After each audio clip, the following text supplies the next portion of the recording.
Good evening, good morning, good afternoon, ladies and gentlemen, and welcome back to JP Broadcasting, and welcome in to the NicholsOilPros.com series for Round 8 out at Iowa, sponsored by Brian Cooper this evening for the Cooper Cornaggedon 150 around Iowa Speedway.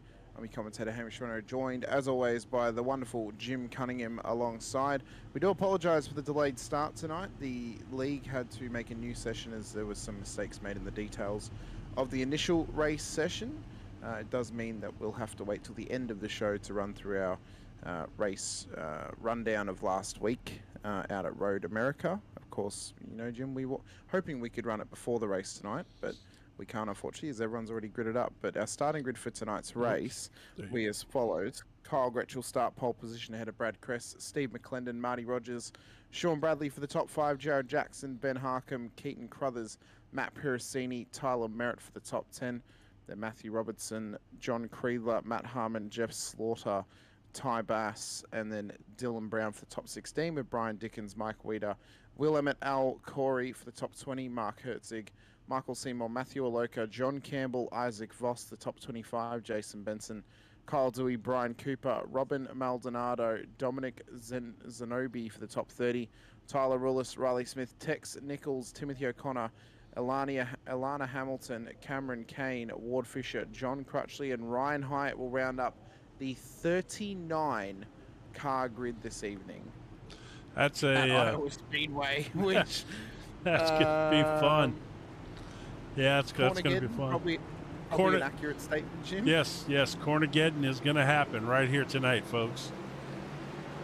This is going to be fun, man. This track is it's a handful. I've done a lot of practice laps here, and this place is tough to get in and out of the corners of. It doesn't look like it's a hard track. It's not even a mile. I think it's like 0.875 or something like that.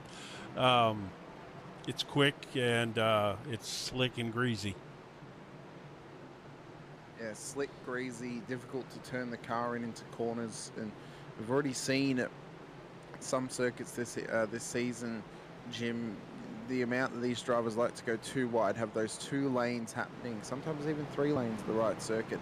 Tonight, I think it's going to be similar to a few weeks back when we got to call our first race together in this series at World Tech Center, that sometimes they just can't go too wide. I think tonight's going to be a similar scenario at Iowa.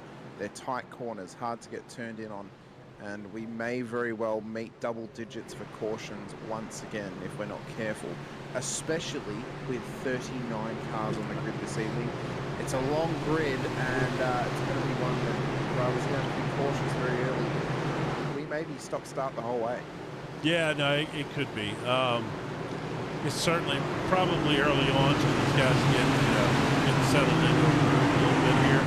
Pace car's dipping off though. Let's crank it up right off the bat.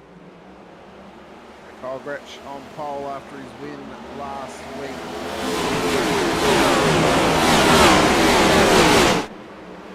As they run down towards nice and clean for the moment. Rocket around towards turn 2 as well. So they've kept it clean off the start, Jim. Trying to find their groove, trying to find their rhythm.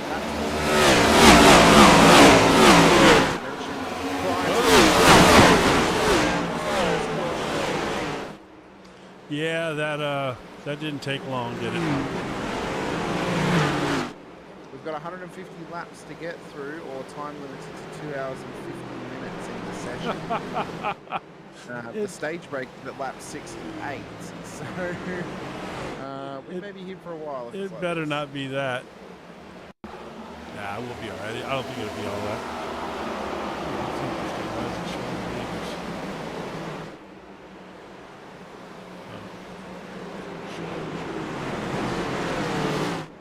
That's weird.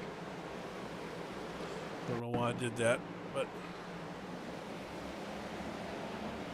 oh, golly! I hate to have my name out there so fast. Matt Harmon in that Cunningham tire livery. That's unfortunate. It's Kyle. I think Kyle Dewey might have been involved in that as well.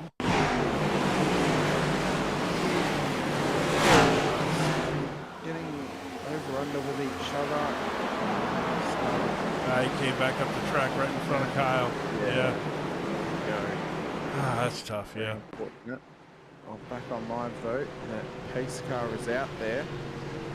this evening. Kyle Gretsch gets a little bit of a reprieve to wait for the first restart of the race to happen. Ryan Haidt is a lap down, so he should get a wave around as the lucky dog, if they haven't already given it to Matt Harmon. Well, he should. We very well could. We very well could, Jim, be stop-start all night. Again, yeah, we could. I mean, I have a lot of faith in these guys that they're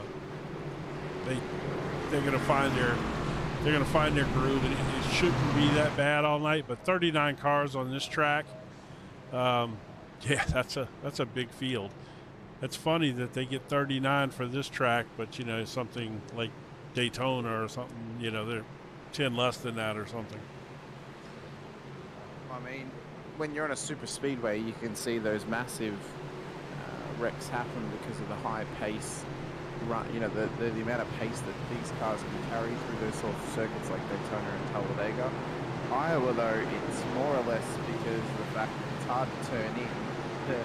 The surface is, you know, slippery and possibly a little bit rough at times too, but also with so many cars in the field so closely contested, they're always bound to get overlapped with each other, and contact is inevitably going to happen at some point. I mean, this almost seems like it could be the Long Beach of ovals. Oh, Long Beach! I just did a race at Long Beach this past week. Yeah, I do too. I like Long Beach. I like to cover it, and I also I like to race there. I think it's fun. You know, did I tell you? Might have been Biggles. I told James tried to put his he was doing the Australian supercars there, and he tried to park his supercar apparently in the fountain. Yeah, I called that race, Jim. Oh, did you? Yeah, I did. That's funny. Yeah, quite. I think that was his first foray into the supercar as well. Was at Long Beach. So we're going to get ready to go green once again on the next lap, as the pace car will peel into pit road, and Gretsch will have control of the field once again. We went to pretty much the end of lap one before one green lap this whole way. And it wasn't even the whole field that got to do a full green lap, mind you. It was only the leaders, Jim. So we'll see how long we go this time by, and how long we can be without traverse the third corner of the Iowa circuit.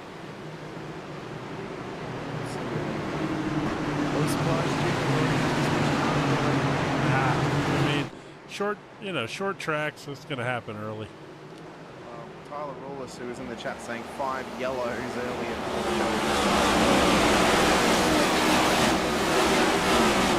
one green lap out of 150. We're lucky that cautions don't count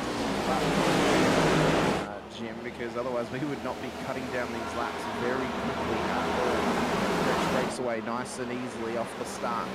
Glendon already up inside of the P2. Bradley's up there in the top 4, as well as Marty Rogers, who's going side by side with him towards the last few corners of the Iowa circuit. It's an absolute scramble in the mid-pack of cars as they try and traverse around. They need to keep themselves cautious, they need to keep themselves calm and collected as they finish another green lap of the and I think we'll probably argue just by a single mistake on behalf of Matt. You mean like 3 wide? Right there? Right there. We've got the other caution again. Yeah, mistakes like going 3 wide in turn 3.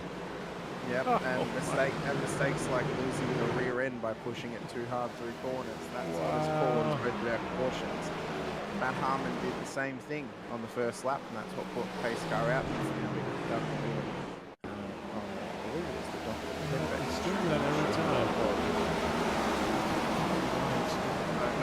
You don't click on the caution, Jim. You got to click on the actual incident. Oh no, there was actually contact.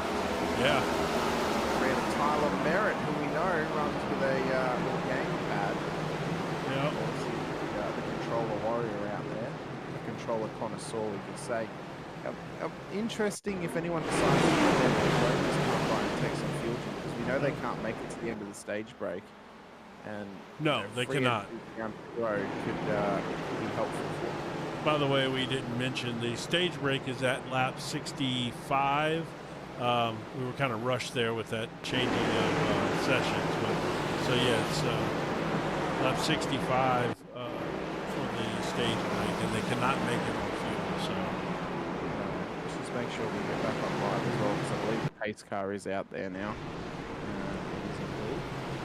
So a couple of drivers have come down the road back through this situation, or at least they've dropped positions, but I think it's just them being side by side. What is Kyle Gretsch doing? He is alongside the pace car. you wanted to hit the pace car. Hit the pace car is a good way to get an iRacing black flag, Jim, so he needs to be careful. I wish you could hit the pace car. I wish they would make it where you can't drive through the pace car. I don't know why, but that annoys me. Well, if you did hit it, that could totally ruin the pace car period, I suppose, so it's quality fail-safe. Yes, but I just, for the, well, there goes Dewey around for the lucky dog, it looked like.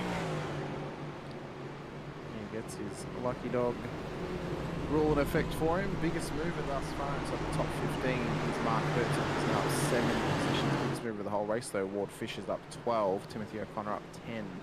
Just in front of those guys are now inside the top 25 positions on the road.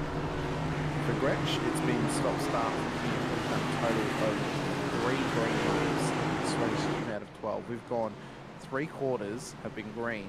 Oh, sorry, 1 quarter's been green, 3 quarters have been under yellow. So hopefully we can get some nice consistent green running at some point. I'm sure we will. Yeah, we will. Once their tires get up to temp and everyone gets into their little groove. But I don't think we're going to be caution after caution the whole way. It's 150 laps. We'll have a time period of green running for sure. Yeah, I'm not really sure what an experienced driver would want to try to send it 3 wide in one of these, coming out of one of these turns. I just don't, for the life of me, understand why you think that's going to work. I mean, if it's a last lap and trying something crazy, that's one thing. But on lap 8 of the race, I just don't see the point. It's probably not going to work out well, and even if it does, what have you accomplished? So hopefully we'll lose that. You've gained a position that you will lose back almost immediately. Right. Right. This is not picking on a particular driver. This is generally try and make it 3 wide so early. That's one of those sort of minute decision-making skills that drivers need to take into consideration. You've got a long race. You're not going to win it on lap 1, turn 1. You've got to wait until the last corner of lap 150, and you've got to buy a ticket for yourself to the final part of the race to be in a winning position. Yes. And there's nothing to gain so early on by taking a position like that on lap 8. So. No, I don't think they sell tickets to lap 150 going 3 wide and on lap 8. No, I don't. We're on the green once again, so Gretsch will lead them away across the line. Lap 14, 150 of Iowa Speedway. We do know, at least, Jim, if we get another caution straight away, we will go single file off the next restart instead of double file. So that should at least avoid some of the cascading of yellows coming out like dominoes falling. So. Oh, somebody's off the track down low. That's Brad Kress. Oh, it's Marty Rogers. No, it's Marty Rogers. Sorry, it's Marty Rogers. Another caution has been called by going off at the start-finish line. So we just mentioned we should get single file now, Jim. Sorry, that was Brad Kress, by the way. Brad Kress, yeah. I apologize for that. I knew it was him. And then I tricked myself. Yeah, that's his track, man. He was that. Yeah, that was a weird spot to get loose, wasn't it? It was, yeah. It was almost like he had a bit of speed wobble, and that's what's caused him to end up off the road. Yeah, he had big speed wobbles. You see that? Yeah, coming off, just high coming off, and back end stepped out on him. Lucky for Brad, he didn't damage the car and nobody hit him. So. Yeah, and he didn't get in anyone's way, which was good for him. Yeah. So we should be single file restart now, if I remember correctly, back at Worldwide Tech Center where we had 15 cautions. I would say this track is not as tough as St. No, Louis. I mean, it shouldn't be. This one, the corners are at least similar, where at Worldwide Tech Center it was one corner's a lot tighter than the other one. Having to take two different approaches, and it feels smaller as well. I mean, this one's just a regular old small tri-oval. Realistically, it is difficult to get the turn in on, so yeah, if memory serves correctly, they should have single file restart based on the fact that they've now had 3 cautions in the span of only a few laps, Jim, if I'm correct. Yeah, that's you should be right. I believe you are. Yeah. So one of the things that I happen to know about this track only because I've been, like I said, I told you, we were talking in the green room. There's a really experienced guy that I take lessons from who we've been working on oval stuff, and he sent me, we came here right away. First track he put me on because of how hard these turns are to get in and out of, so I would, really learn that car control, because I'm trying to step my oval game up a little bit. And he said that the key to getting into these corners is you have to get your car slightly turned down before you come off the accelerator. Like if your car's not already pointed at the bottom or pointed at the line that you want to make the turn on, and it's still pointed straight, when you let off the throttle and you go to turn, the car's not going to respond, and that's accurate. So yeah, it's kind of like approaching a corner on a road course, isn't it? You're wanting to hit mid-apex of the corner, and you stay on throttle, and then as you turn in, that's when you lift off, and then just kind of, some terminology maybe tip the throttle, but also just massage the throttle around the corner to keep the pace up on the car as you turn through. And yeah, I mean, you can see that actually on the track map, the corners kind of bow out the more central you get towards the corner, so it kind of just looks like an actual racing line on the track map there. It's, it's wide, and then it kind of gets really tight and then widens again on the exit. So it's almost like a fast-flowing, mid-corner apex you're trying to get. Yeah, and the difference is with turn 1 and turn 4 here is obviously the tri-oval, per se, side of the track, the D side of the track, so when you coming out of turn 2, the track's going to be that's a tighter exit because you're hitting that back straight, whereas when you come out of 4, getting in is tighter on 3, and coming out of 4, it's a little bit wider. So there's a little bit different entrances and exits on this track because of that. It's a fun little track. All our cautions have been caused by the outside. Yes. That's the corner that they're actually struggling with, is that exit. We've actually got a 2-wide restart here, Jim. So green flag running once again. I'd say the single file is if it happens, if the cautions are called right as the green's on. So like if we have an immediate caution call, I believe so. But we're on the green once again, and we'll see how well these strikes. It's happened. There we go. It's happened again. Oh, another caution.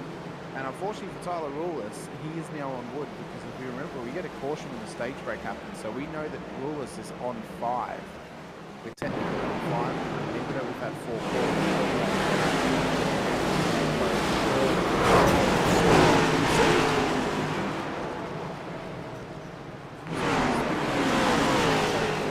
started the spin or for Alana, or the car just started to slide, and that's what's pile up. The pace car's going to need to be refueled pretty soon. It's being added that often.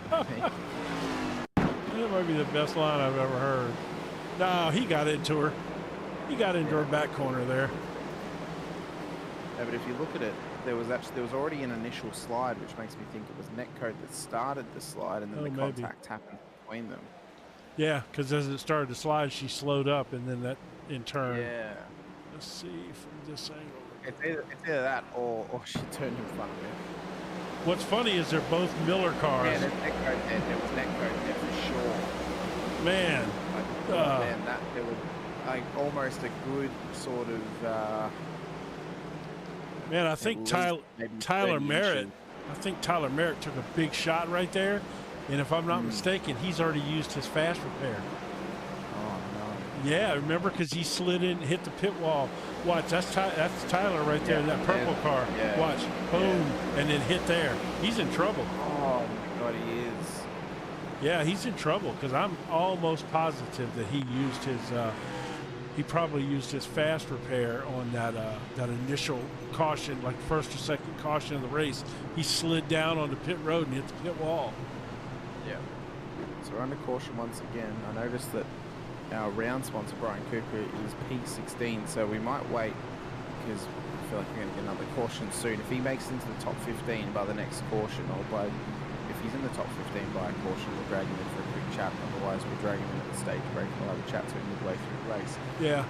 You know, he's one of the original founders of this league. Yeah, he's one of the original guys. And apparently he is. I am liking the custom round logos that we're getting in the top corner each week. It's absolutely fantastic. And the graphic design. Well, that's Jeff Slaughter, who does that stuff. He is Slaughter Designs. Of course, we talked about him. He was a race sponsor not long ago, but he's running back there. Where is he at?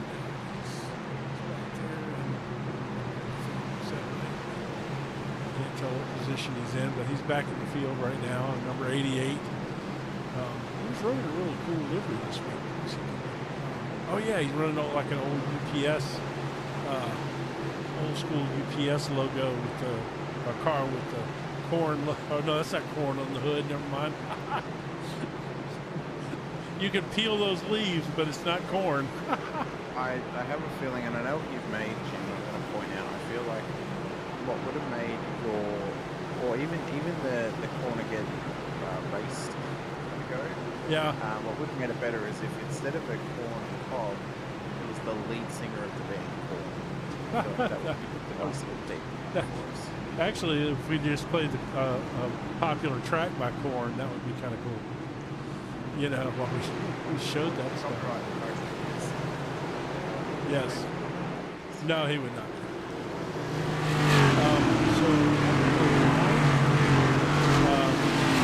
We'll get a setup here for this single file restart as we go green there again. We go. So it has happened. We were correct in our assumptions that if it happened pretty much immediately, we go single file. We are 25 laps in, and we probably don't have 20 laps on the yellow. So if we do the math correctly, what's that? We're 25 out of 150, so we're sixth of the way through. Yeah, look who times everything by 6. We're going to have about 30 green laps in this race and 120 yellows. Look who worked his way up into second place right now. Yeah, the majority of the way, but Piracini's up 6 and Robinson's now up 7 in behind. So both Piracini and Robinson have started to kind of force their way forward. We know that Piracini is strong on these ovals. He struggled on the road course last week at Road America. And McClendon, well, he's been one of those silent assassins, hasn't he? Chips away all race as Robinson. He saved it, though. Who was that? That was... Oh, no. It's a caution. Yeah, and it's further back. It's Mike Weeder and Riley Smith. I think that was probably a byproduct of that initial... And once again, Jim, it's turn 4 that's caused the caution to come out. Here it is. So there's Tyler Rulers on the outside, or Tyler Merritt, sorry. Oh my God. I don't know why they continue. I don't know why they continue to try to run 3 wide through that turn. I do not understand it. Like cruise to 150. Yeah, I don't think that's the. I would guess that's not the case. But also point out Tyler Rulers is now also definitely incorrect tonight with 5 yellows because we're guaranteed a 6th. Right. With the curb age break, so we're currently on 5. Oh, he got loose off the exit and that caused the contact. So I wouldn't actually say that's a problem with them going 3 wide, Jim, because it wasn't initial contact between them that actually caused that. That was just, again, one of those speed wobbles and loss of control. Right. More so than anything. But the problem is when you're 3 wide in the turn like that and there's cars on both sides of you, you can't correct it. No, that's right. You know, I just don't understand it. I mean, this is a tough short track. It's wide, but just, you know, get to the latter part of the race before you start trying to go 3 wide in these turns. I don't get it. We mentioned, Jim, that you know, we're not likely going to see the 2 lanes side by side together throughout this race, similar to what we've had previously at Charlotte and what we'd see at, say, Daytona and Talladega. I think we're going to have that sort of one line astern and Macy drivers trying to go outside for side drafting, but no, it's a tough race and it's a tough go for them. We're at lap 29 of 150. We are 10 laps away. Oh, sorry, we're roughly 4 laps away from the halfway to the stage break. Do we think if we get enough cautions that they can make it on fuel? Did our leader pit? I believe he did, yes. I believe Kyle Gretsch. No, Kyle Gretsch is out. He must have dropped out of the session. What? He's a lap down. Kyle Gretsch is a lap down and is not on circuit at the moment. He's out. Oh, he was going to start past his bedtime. Thank you, Kyle, for letting us know. He's just let us know in the chat. Oh, okay. So he was going to start past his bedtime, so that's why he's gone. I think he's realised how many cautions are getting called, and he's making an early prediction that it's going to be a lot. So that's why Kyle Gretsch is out of this race. But it means that we're back down to, we had a few weeks back, prior to the Super Bowl, the battle between McClendon and Pirissini in the front of the field on an oval. Well, and real quick, just pop this up just real quick so you can see. If we look at it, see McClendon is still on top of the points lead there. So, yep. I'm sure we're going to get it. It's real. And I've just noticed as well, we put the mods on Brian Cooper because he's actually at the back of the field. And I think he may have actually been involved in that incident. He's now come into pit road as well. So he did not make the top 15 at this point. Well, we'll catch him at the stage breaker, see where he's at. Yeah, as McClendon leads the way. Pirissini got a nice run into that turn, man. He did too. He's hot on his heels at the moment. Can we see them break away before we get another caution called here at Iowa Speedway? There's something about people in Iowa liking a cause gun. What you think of? Ben's did not come from Iowa, Jim. Was it not first on Friday? It was a great time, but we don't want to see people headbanging in these cars all the way through. We want some green running. We want some good racing. Between them, as the caution is called, and it's further back in the field, and I have a feeling it was Timothy O'Connor and possibly John Crutchley as well. No, that's Isaac Voss. Yeah. Did he hit the winning? Oh my God, the nudge was involved. He hit the back of him as he was down on there. Sideways on the track there. Was he? He was, yeah. He came past the EC notch. Oh, yeah. There he is. Yeah, that was not good. No, it was not. Not good at all. And Brian Cooper is now 2 laps down, so we might have a quick chat to him. He may be out of this race. Let's have a quick chat to our round sponsor, Brian Cooper. Oh, man. And we're under caution once again. And Alana, that might be race over for her too. Australian Mr. Cooper. Yep.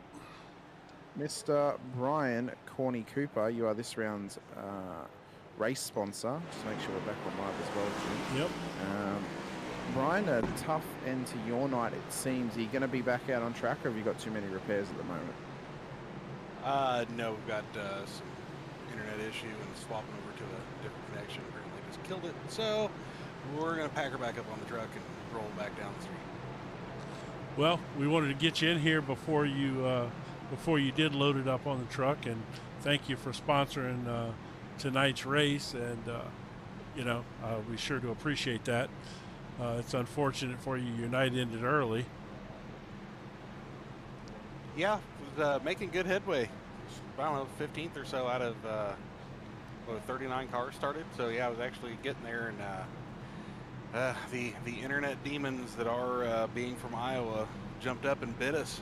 I was just cruising along, eating some corn on the cob, getting my steering wheel all buttery, and out of nowhere, boom. Do you have the session up real quick? I do not. I actually switched over, and it gave me the countdown and actually stopped scoring on me. So I was going to reboot it, and it managed to close completely out. So I'm gonna. I made something for you that I was gonna post while we were talking to you, but I want to keep the. I was gonna do it. We were probably gonna chat with you during the stage break, so I was gonna put it up. But I'll put it up a little bit later. So when you rewatch, if you rewatch this, you'll see I made a little Cornaggedon picture for you. Oh, nice. I appreciate that. Yeah, it's, I honestly expected for me to, be in the wall, and I figured I was going to be the Ageddon from the Cornaggedon. Yeah, well, that's. Brian, go ahead. Just quickly, I was going to ask, do you think that we're going to have to name a driver of the day today as maybe who might be the most freak on a leash out there, seeing that it's a corn round? That was a horrendous corn round. I tell you, if that's it, we got to go for the vegan. We got to throw Nodge in that one. No, see, I knew he didn't get that reference. I knew he did. That was a reference to a song by the band Korn. Oh, I absolutely. I was actually just on the road today listening to Korn on my way back to town. Oh, there you go. All right, cool then. I didn't think you got that one.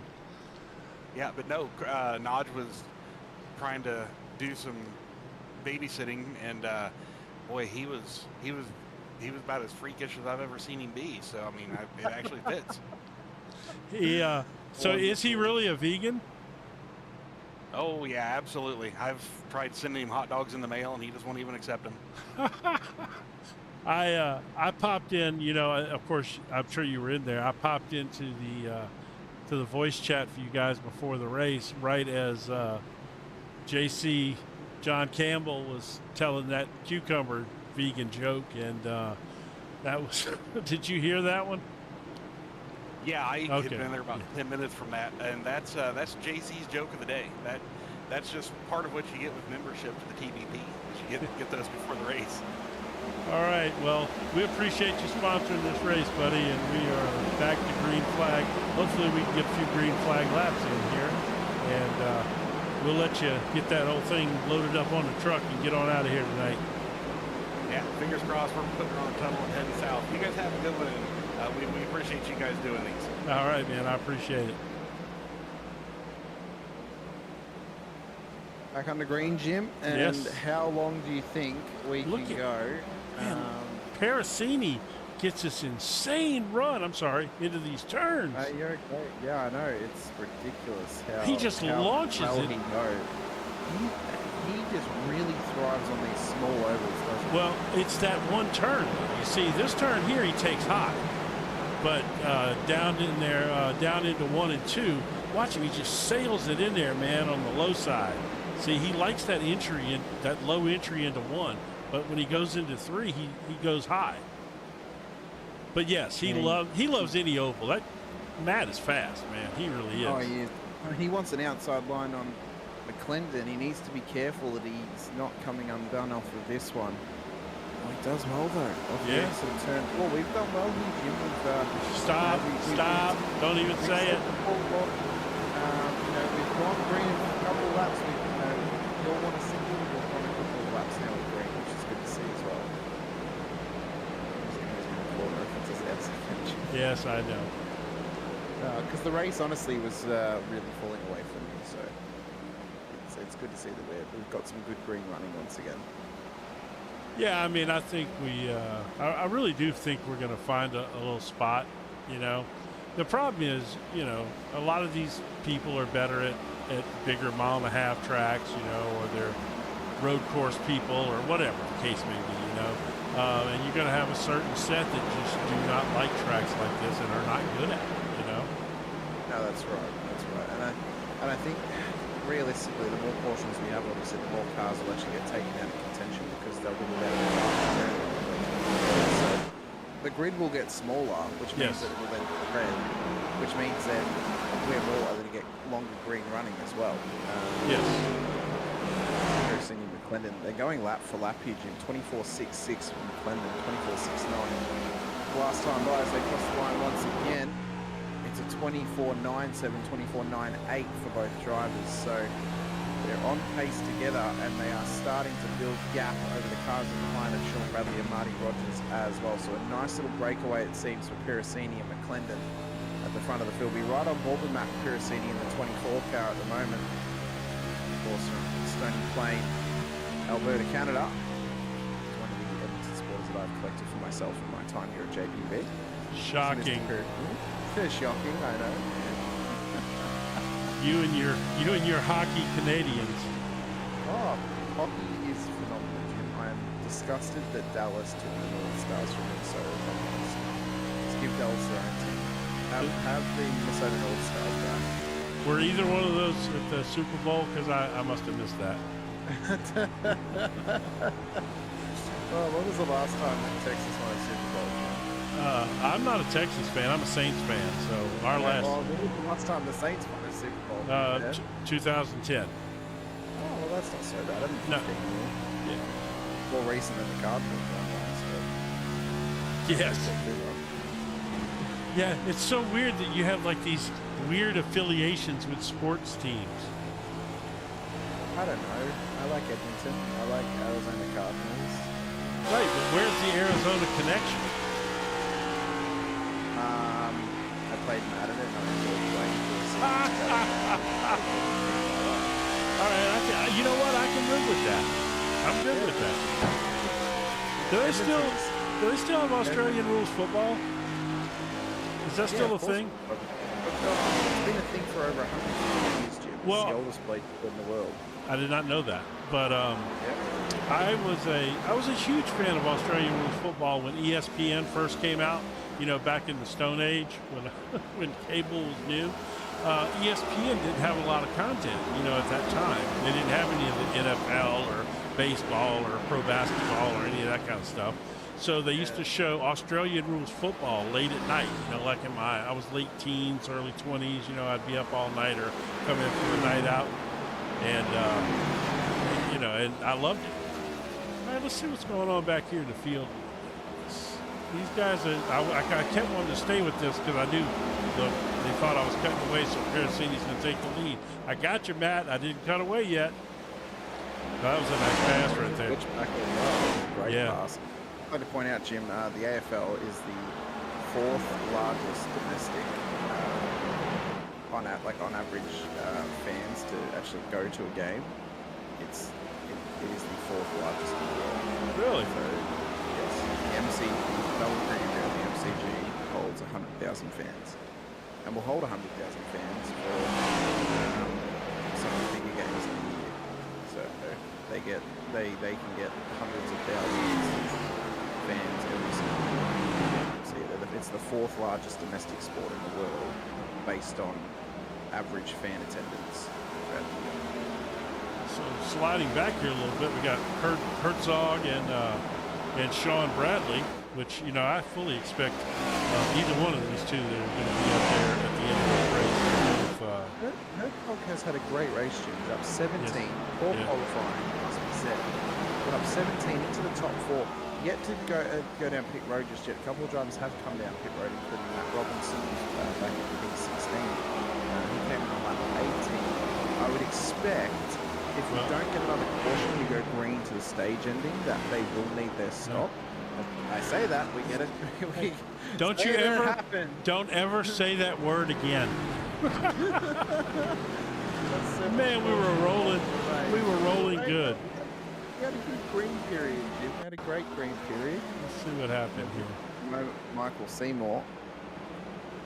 Oh. Ooh. What? Okay, Oh. so that was... Oh, it's Tyler Rulis into the side of Seymour. What was that, man? What was that?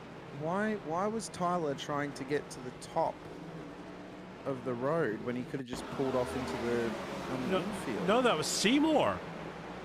No. Seymour was already rolling. So there's Tyler there. Look at that. Tyler drive right in the side of him. Oh my goodness. He actually turned into his path. All right, let's see. It's like he was trying to get out of other drivers' ways. Oh, he must have had something broke. He must have had. Yeah, he caught the you know how the incline then goes straight to flat right at the bottom. He caught the flat bit, and that's actually then pushed his car right into the path of Seymour there. So that's what's happened. Then it's hit, unfortunately, a series sponsor of NicholsOilPros.com. of course, they've got a phenomenal deal happening, Jim, at the moment. Oh, where they they do can indeed. sign up with their email and they get free shipping and I believe it's, what, 25% off for a year? Yeah. Something like that? Yeah, well, you actually have to email Tex Nichols himself through any one of the sources, through the league or through his Tex NicholsOilPros.com. Just email Tex, and if you email him and let him know that you're watching this, he will put you on the preferred customer list, 25% off, and free shipping over $100. I was trying to find Tex's car, but I can't find him. If we go back to the live, we might be able to find him. There he is there. They, of course, he had that contact. And Yeah. now the 7th portion after 55 laps. We are just over 1/3 of the way through to 7 cautions, which means, So if the math is correct, we're going to have 21. stop. It's not going to be that way. So the interesting thing here that's happened is that that with all the caution laps, it looks like the guys are going to be able to make the stage break. Yeah, which is pretty imperative, because it means that the more cautions that happen, the less obviously pit stops they're going to need. It's much more risky because they're having to play the caution game of, well, we just stay out until we run out. Well, I think at this point they've probably saved enough. It's only 10 laps to the stage, 9 laps now. They should be fine as long as they may need, say, another caution, but might be okay as well. Because they have been, using barely any fuel.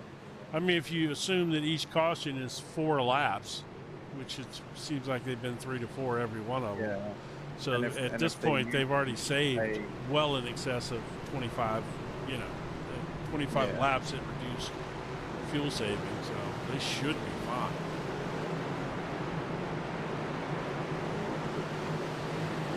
So Piracini, I suppose the driver to keep an eye on is McLaren, because we know that he has got some very good fuel strategies in his belt. So if we keep an eye on his fuel strategy, we may actually then see the master at work. Well, it certainly does not surprise me that he's staying out, because one of his strategies for the year now that he's got to win is to try to win the stage breaks and win that first stage of every race if you can, and get those extra points. Even if it puts him back in the field, after that somehow, and he has to kind of work his way back up. That's been his ongoing. He already has the playoff position. Correct. Yes. Against single file. As we go green, has Piracini locked himself in as well to a playoff position? Does he actually want to race this season? Trying to remember. To be honest, I'm not sure. I don't think so, but because he doesn't race all the races, it's surprising he's racing as many as he is. Actually, he typically does not race. Then somebody called him out or something, and he got fired up and decided to run more races, which is great. I love Matt. He's a good guy and he's a fast driver. And he always brings snazzy paint schemes too from Jeff Slaughter to the races. Well, he's looking fired up at the front of the field at the moment. We are. You said it was lap 65 on air, Jim, was the stage break. You told me it was lap 68, so 5 or 8 laps. No, it's 65. It's 65, okay. So we got about 6 laps. They should be okay. Oh yeah, I would say. Seeing as they've stayed out now, because you can never guarantee a caution.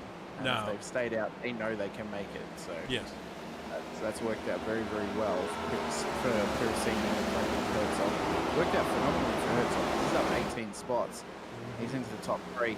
And I would argue, Jim, if they could probably make it to lap 80 odd, they may make it actually, because if they can't make lap 68, that's not going to be a critical lap for them. So to be more or less maybe lap 100.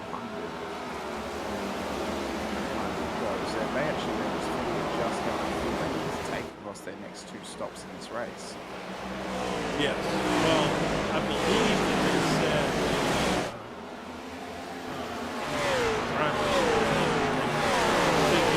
about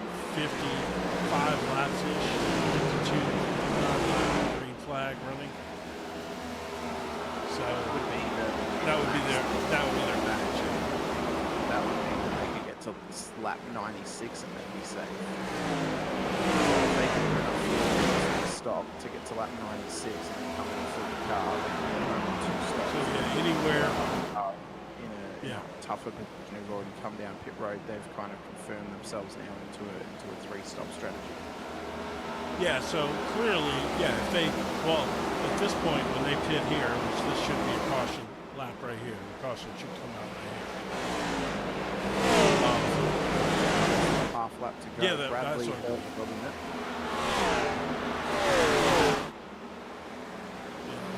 caution should fly right here as he crosses the line. So they clearly can fuel here and make it. You know, they're going to enter a fuel window that will get them.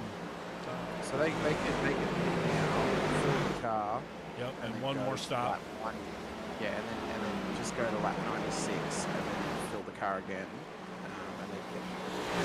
Yeah, so I think the ideal scenario for Piracini is you just fill, because it means it gives you a lot more flexibility in the next stop, especially if you've got caution, because that'll just cut down immensely how much fuel he will need to take once we hit lap 96.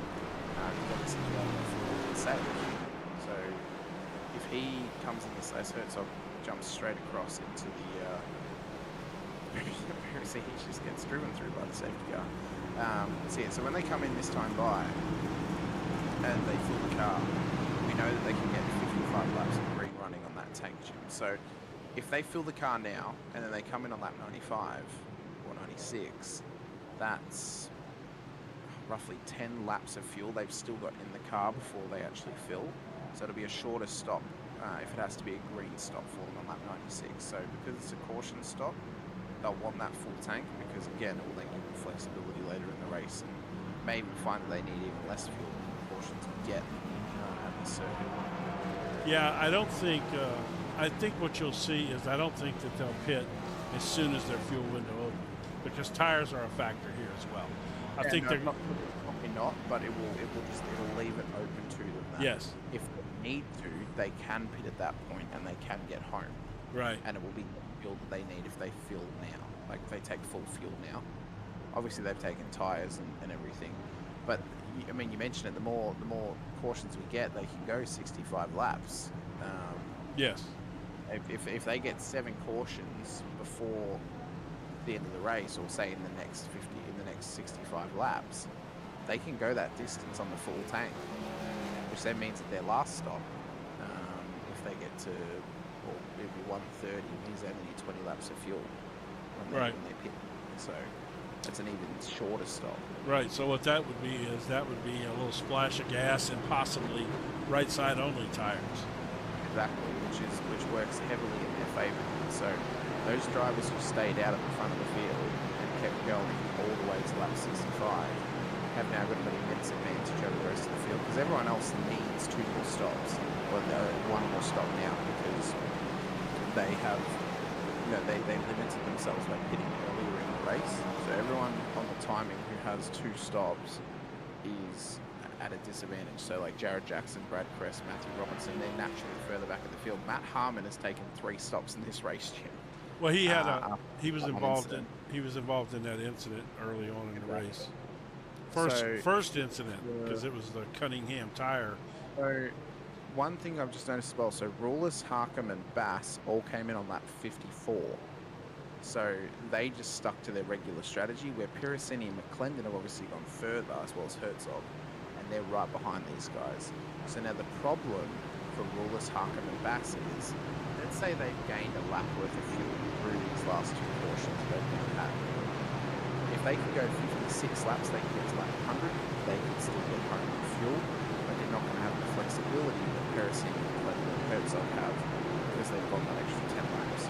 Right, and they're also probably going to go straight backwards here pretty quickly, not having fresh tires, because this track does eat up tires. So, I believe if it were me, I'd have got on the same pit strategy as the leaders right here. I'd have pitted during the stage break if I were them. I'd have topped my car off with fuel, and depending on how many, they have 3 sets of tires, so far these guys have used only 1 set of tires. I would have I'd have put my second set of tires on, and I'd have saved my last set for late with my splash of gas. Yep, which is most likely what Pirasini and McClendon have done when we saw Pirasini go up and take those tyres. So we've got green flag running though at Iowa once again. Bass leads the way for the first time this evening with about 14 positions. Rulis is now at 27 as he's dropping positions to Pirasini and McClendon off the race start. He's actually pulled out wide to let them go. He's trying to play the smart game of not getting anyone's way. But realistically, maybe you should just come to the pit road at lap 65 and take the fuel. For Bass though and Harkin, they're the front two. They've got Pirasini and McClendon who've been the fastest cars on the road all evening, Jim. And they are on the much better strategy compared to the top two. But now they've pretty much got to hope for green running, because that's going to limit their strategy to only 55 laps opposed to 65 if they get multiple cautions once again. Right. And the thing is, we don't really know how much fuel those guys had left. Right. All we know is that they got to lap 65. Right. That's all we know. We don't know if they could have gone to lap 70. Right. On the fuel, or if they were literally right on the edge of their tank. As the cautions come back out once again, I'm not sure who's caused this. This is Dylan Brown here. Ooh, Mr. Drifter. Oh my gosh. Oh, no. Poor Kyle Dewey, man. That's I the know. second time he's got wiped out like that. That's Which so and unfortunate Tex is in for there Dewey. too. Tex Nichols is in there too. Yeah, he is. He is indeed. And Nodge was in there. Yeah, got caught up. He is still going, but he is a lap down, so he will actually get his wave around as the lucky dog. We've currently got 6 non-finishers at this stage. Jim Wardfisher, Tyler Merritt, Ilana Hamilton, Brian Cooper, Kyle Gretsch, and John Campbell in this race at this stage. Oh, that is just a wild impact, isn't it? Yeah. Absolutely wild impact. And do you think that could have been saved by holding brakes instead of trying to catch it? Like Yeah, maybe, if but he knew he was going to slide, he should have just put the brakes on and pulled it up and then kept going. maybe. But that, I mean, you as a race driver, you're always initially going to try to save it. I mean, it's just I think that's an instinctual thing. Oh, that'd be hard to say. My instinct is get on the brakes and let go of the wheel. That's my instinct. Because especially with a direct drive, I am not willing to risk breaking my thumbs. I'd rather break the car than break my thumbs. Yeah, I hang on to it most of the time. I've had a few stingers, but nothing major. I'll try and catch it, but if I see the wall coming, I just let go. I just like, oh, But this thing's going in the wall. I have a setting in mind that allows you to turn down crash impacts, where you get like a severe impact like that, and it doesn't put out as much force feedback, severe impact. So it's not too bad. And nowadays these wheel drives are getting so fancy, tech-wise and stuff. Just like these pedals. Here, let's do this, man. Let's look at the points real quick. Yeah, very quickly. We wanted to look at it earlier, but we got the green as we called it out.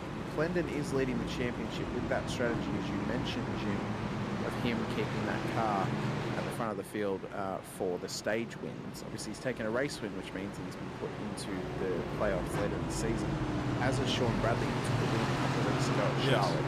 But both of those guys have got playoff positions next to them. Brad Kress is up there. He needs a stage win, though, if he wants to get into those playoffs at this stage. So, you can see there, the proof's in the pudding. The best drivers we've seen in the stage points, McClendon, Merritt, Parker, and Kress. Those guys are the ones currently inside the top 10 with the best stage performances. And McClendon's got 2 stage wins next to his name. So he's got good strategy at the moment. He leads the points tally. At this stage, if we were to go into the playoffs next week, he'd go into the championship as a playoff contender. But the problem is more and more drivers need to try and get race wins if they want to be contenders come season's end.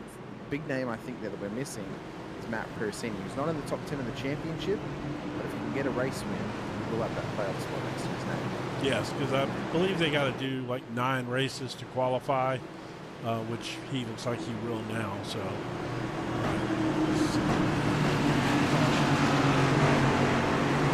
shout out to a couple of drivers who have currently got double-digit overtakes in this race as we get green once again. Ty Bass is up 14 at the lead of the race. Mark Herzog's up 16 inside of the top 5. Al Corey up 13 inside the top 10. Further back inside the top 15, Robin Maldonado's up 14. Tyler Lewis is up 15 into P16. Up 16 further back in P18 is Timothy O'Connor. And Ryan Hyatt inside the top 20 is up 19 position over Jim. The biggest loser of this race, unfortunately, because they had to go to bed, was Kyle Gretsch, who's down 37 positions as Dominic Zinobi's already losing spots off this race start. But Herzog is in this race. He's in this race battle, Jim, as well, as is Bradley. Piracini, McLennan, Herzog and Bradley. Right now, this looks like a championship battle. I mean, these 4 drivers. Oh, yeah. Herzog needs a race win. Piracini needs a race win. But all 4 of them, this could be our championship battle for the end of the season. Yes. Yeah, it absolutely could. And I tell you, let's give him a shout out again. Just the big boss man there, Al Corey, running up there in 10th spot. It's a great performance from him tonight. He apparently, or where's he at? I think 7th at the moment. 7th, yeah. Got to fix my time score here. So yeah, so Al, and he's on the optimal strategy as well. He went all the way to lap 66 before his first stop in this race. So he's on this optimal strategy. If we can keep it clean as McClendon's run it wide and into the wall. Oh, Steve. Oh my goodness. McClendon has hit the wall. Was there contact? We'll have to see on the replay. But that now pretty much puts it in the hands of Matt Piracini, Mark Herzog and Sean Bradley in terms of optimum strategists. Oh yeah, that was a steering failure. Was it? Or just a... It looked like it, because it was a big snap right. If we go on board with him on the replay, yeah, you'll see. You bet. Let's see, use this view here. This should be the best one. Let's watch. This is the corner. No, no, he tried to save it. He tried to save it and overcorrected. You could hear him lift right before he turned the wheel too. Listen to that. If you run it back and actually you're not able to do that. Set up tonight. But Make them believe it, Jim. Make them believe it. Well, yeah, just the way. You can see on the dash the lift off the cat. Yes, right, yes. To save it. So he obviously just held that throttle a little bit too long. It lit up on the rear. He tried to correct it, but it was an overcorrection, and then that's what's put him further back in the field now. That was just. So anyway, let's go over their schedule real quick while we got a chance, because we missed all this stuff earlier. No, you know what? Let's do the Nichols ad. Let's do the Nichols ad. All right, let's do that. Whatever you drive, however you drive. AMSOIL specially engineers lubricants to maximize power, performance, and protection in your vehicles, so you can work hard and play hard with confidence.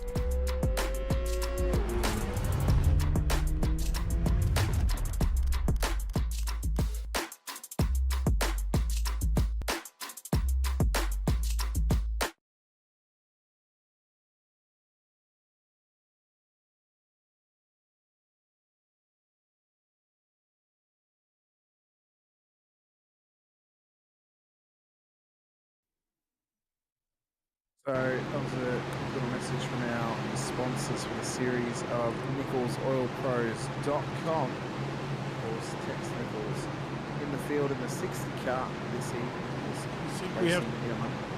We have time to get him in, you think? No, probably not. Right? No, we might have to wait till if we were to get another caution.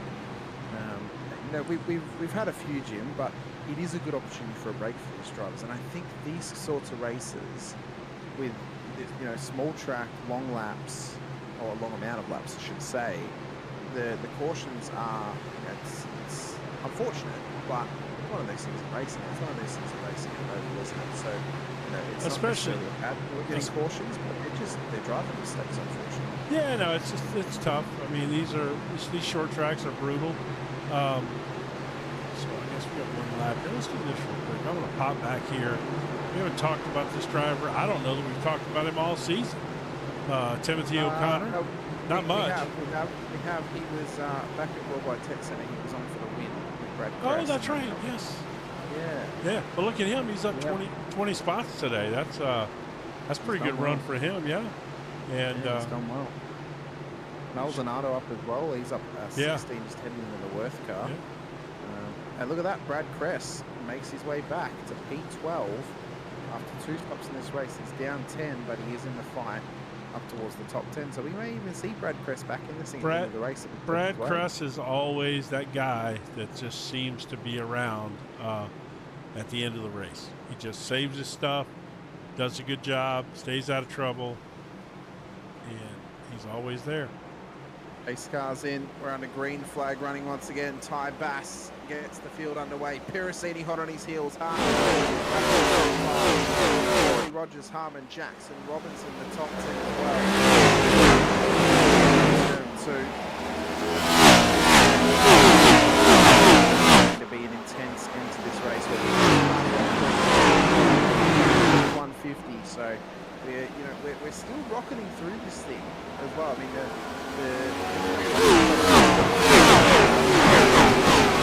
he is actually flying by quite nicely.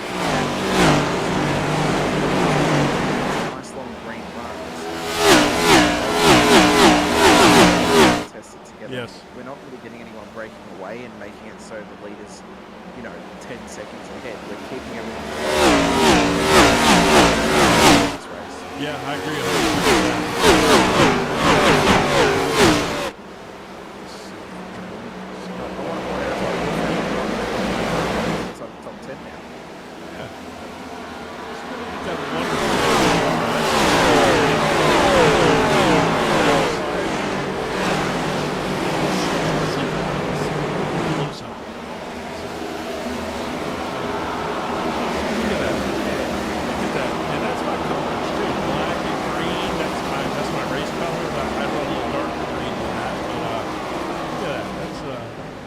Looking car right there. I mean, despite that wonderful livery he has on there, it's still a nice looking car.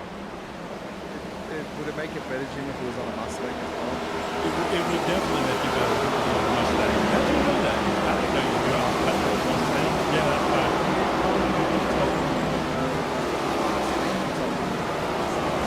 I have knowledge retention out the wazoo. Yeah, I don't even remember my own name some days, so there's that. But and Harmon right here, Marty Rogers right there in front of Harmon.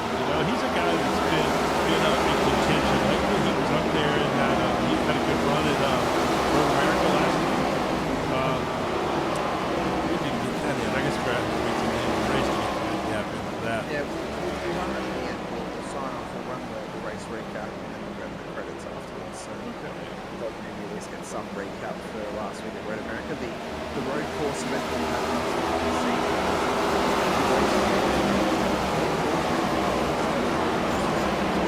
Yeah, that was. So as we get the caution to be called, who has called it this time? It might be Carl Lane. So let's pause this.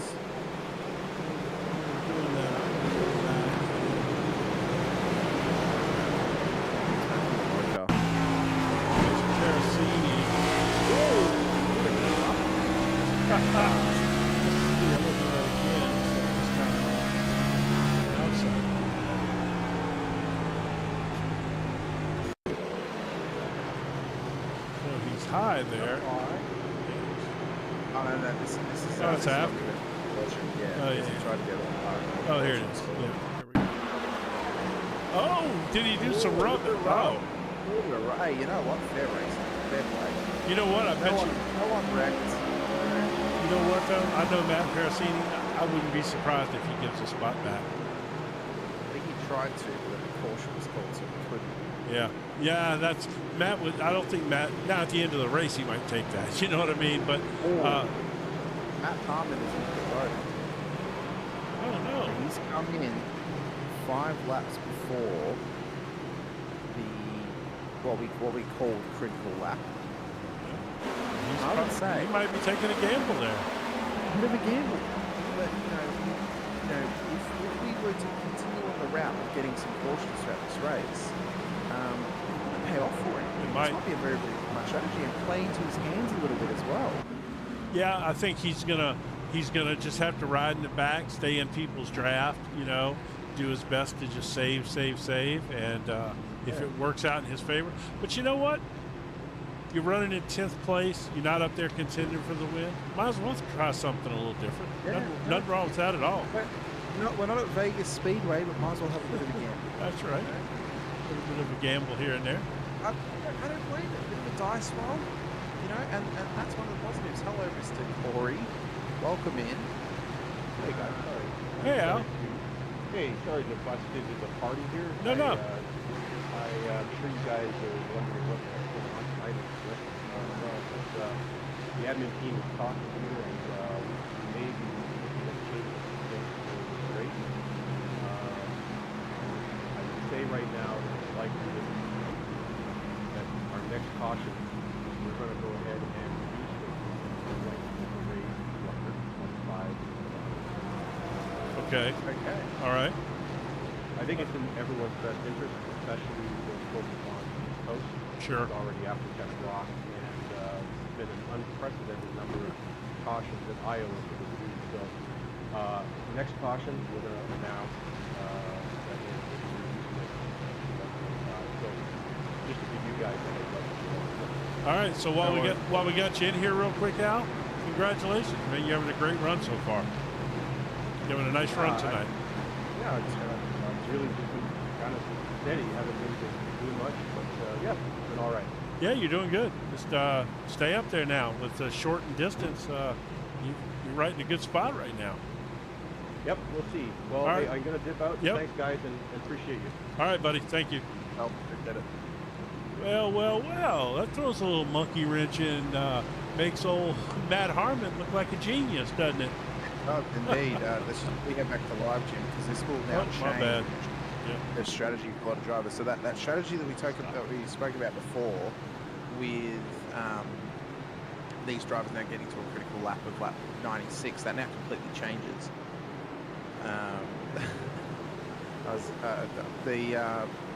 Getting back to a critical lap of 96. I'm going to assume that you would. Yes, I was. Yeah. But it was muted, though. Only you could hear it. They couldn't hear it. We're back green. Yeah, so everyone just so you know, my dog is whining, and I'm muting my mic to fuss at it. But Hamish still can hear me, and so he thought I did that live, probably. But we're back on the green. So just quickly, just to recap is what Al told us. So when we get another caution, which will be our 12th of the race isn't going to be reduced.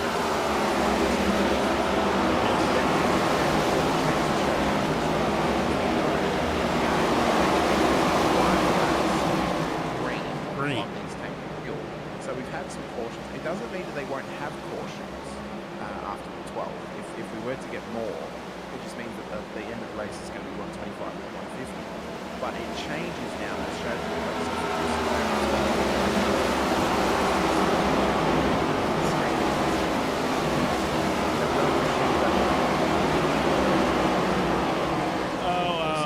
That was actually made with Chat GTP. Yeah. Okay. Yes. So it changes the strategy now of if they had put it on like 70.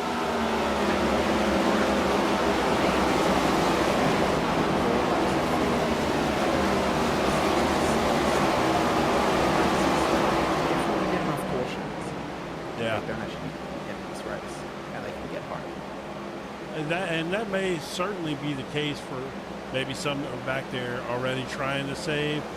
My question would be with like Parasini, who's been running out front and stuff, and pushing his car a little harder, not necessarily saving the case for him or not, but it would be interesting to see if it works out that way. But I tell you what, Matt Harmon is certainly sitting in a golden spot right now.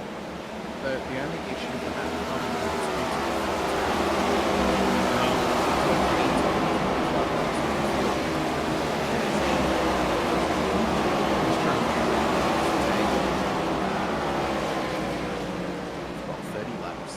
But that's only going to benefit Parasini if the pit stop is made under green.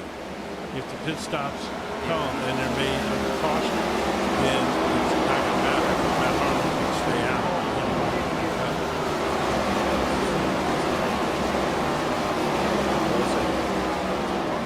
Oh yeah, they're both Glenn, together yeah. on track further back in the P16, P18 as well. As they continue battling their way forward. There's the good Cornaggedon, 150.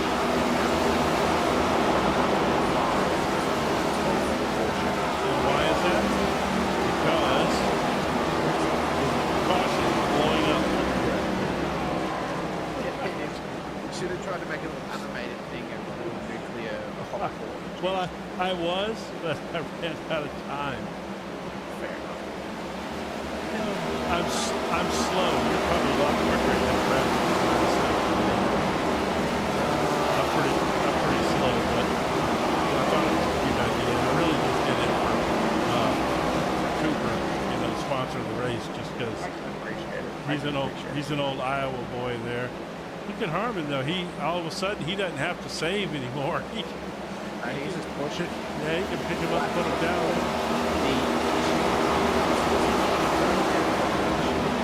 Yeah.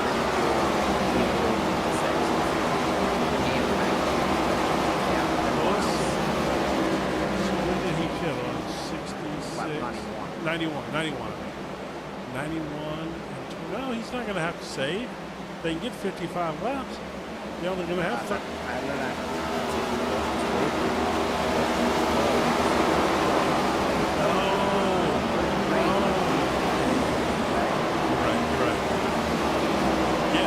Actually, the drivers probably don't even know. They may have told them, though. They may have told some of them, the ones that hang out in Discord. Al said they're going to announce it Yes. once the portion's gone. So they will not know. That's right. So, yeah. So they're still running their regular strategy, and if the caution doesn't come out, it'll be about right, huh? Now there won't be another caution, so that didn't happen. Wow. Okay. Wow. It's going to completely change the prospects of this race as Harmon is able to push this thing. Look who's right here. Same strategy. Well, he had the big crash that caused that caution, remember? But he still had his faster pair, so he's fine. He's back out there, and he's on that same strategy that Harmon, in theory, is on. And if they, like you said, if they call this thing at 25 and there's a pit stop, those guys are going to the front. Wow. Leads the way. Hertzik, Bradley, the top three. You know that these guys could very well be championship contenders as long as they can get a race win and get tickets for themselves to the playoffs.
tell you what, if this thing gets short, the fastest car here today right now has been Parasini. Good portion. He's been able to send it into turn one like I've seen nobody like his car. Get down into turn one. And you guys are on the same zone. So that is a brake bias issue, you know, where he's got his brake bias set and how he drives it into that turn. So in theory, he's got a lot of setup with the exception of the brake bias, which is huge. I mean, brake bias is big at the track. So of course, racing. Yeah. Yeah. Is it more forward brake bias? That he would be doing it, that's causing him to be able to drive it in there like that. I would think that it's probably faulty. Oh, we do. There's that caution. So we're going to have 10 laps to go in this race. Holy cow! This is They 50. come in. Oh my gosh! There's only 10 laps to go. 10 laps. Maybe they come in and take the lead. Jeff Slaughter has brought it out, it seems. Oh no, there's somebody spinning in front of him. Tim O'Connor. Yeah. Had the spin in front, and that's what's brought the pace car out. Oh my god. Who was that got up into the wall? That was Seymour, Michael Seymour. Oh, who was, man. Involved in it earlier with Tyler Rulis. Yeah, that was. All he did was try to avoid there. If we go back to live, Hertzig's just gone past Pirasini, but I think he's just giving the spot back. So, we await the admin to drop the length of this race to 125. Yeah, which is probably happening right now. Yeah, so that then means how much fuel do these drivers need? They came in on 66. Let's say they've saved. So they're coming. They're coming in. They're coming. Well, at this point, fuel, so yeah, that's a splash. They wouldn't take tires, I wouldn't think. Look who the leader is. Matt Harmon, yep, right at the front of the field. And where's Steve pitted? He's come in. I don't think he thinks he can save enough. No, McClendon had he didn't must not have got the message. He mustn't have, or he just didn't know. So Harmon, Kane, Hyatt, Smith, Zanobi have all stayed out because they all pitted at lap 91 to 92. Pirasini is exiting pit lane and he's going to come out P6. Yeah. He's taken a full stop. He's taken 14.9 seconds worth of fuel though, so that's. Well, he's taken tires. He took tires, yeah. Which that's all right. You know, fresh tires are going to be beneficial here now. So, and he's fast. You know, so that may throw a monkey wrench in what you and I had in mind. But I mean, I still like where Matt Harmon is. You know, even if he kind of got there by somewhat of a stroke of luck, you know. But the admin out for you with this. Al. Word. We're going to run her to the end, boys. Oh, okay. All right. All right. Thank you, sir. Thank you very much. Yeah, that's all right. No, hey, we were scrambling up here talking about all kinds of different strategies. So, no, we're good. Let's do it. Well, all right. We'll see you guys at the end. All right, man. Thanks. Okay, so now I'm not so sure I like where Matt Harmon is unless he's been saving and saving. So lap 91 to 150, that's 60, 70 laps, 69 laps? Yeah, we're going to 150. Well, that's 118, so let's call it 33 laps. Right, when we go green, it'll be what, 30 roughly? So we know that Pirasini can get home. No, I was talking about Harmon. Can he save? That's the question. Well, he's in the lead now. You can't save up front. And see, he's in a horrible strategy because his tires are older. Even if he's got enough fuel, he's got old tires now. I mean, and let's see. So he pitted on lap 91. So 9 laps to get to 100. So that's 59 laps. but he probably was saving early on in that run, and we've got a few caution flags, and we're likely to have another one, maybe. You know, I'm not hoping for one, but we certainly could. That's going to be close for him. But my question now going to come down to do we get any more cautions, and how many more do we get before 150? That is now the point, because for Harmon, he probably needs one or two more to save enough as we go green again. And it's the same boat for Kane, Smith, and Zig and Bradley, who've all had pace. They can push in the end, and they can gone past these guys who are now. Let's assume even that they don't have to fuel cell. Let's assume they can make it is in their window because of they still have 20. Oh my God, that's dead. Oh, short. That is an absolute moment. That is a huge crash. I just saw Riley Smith drop down the order, and so has Matt Piracini. This is Hertzog back there. Yeah, that was way earlier. Yeah, my bad. Yeah. I'm getting there. My little window is messed up. Give me a second. Apologize.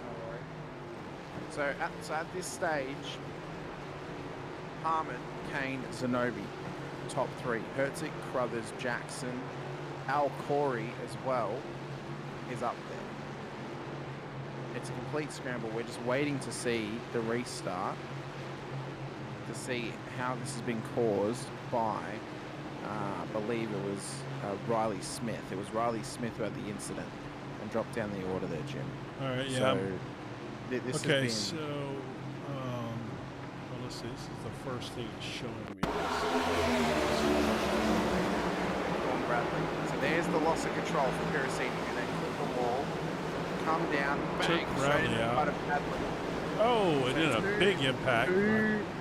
Two race contenders, and mind you, those guys at the front. So Dominic Zanobi's come in, but Kane and Harmon have stayed out. So Piracini and Bradley, two race contenders. Bradley, who already had the playoff spot, out. They're at the back. They need some big carnage to get back into this thing. Yeah. The narrative of play now is, can Harmon save enough not only to get home, but can he also hold off Cameron Kane, Mark Hertz, and Pete Crothers? There's contact between them. Yeah. So Smith actually rode up high into the side of him. Well, it's hard to tell if it was Harmon or if it was Piracini or Smith. I'm trying to find something that's going to show me. Let's try this. See, I'm catching it right as the contact happened.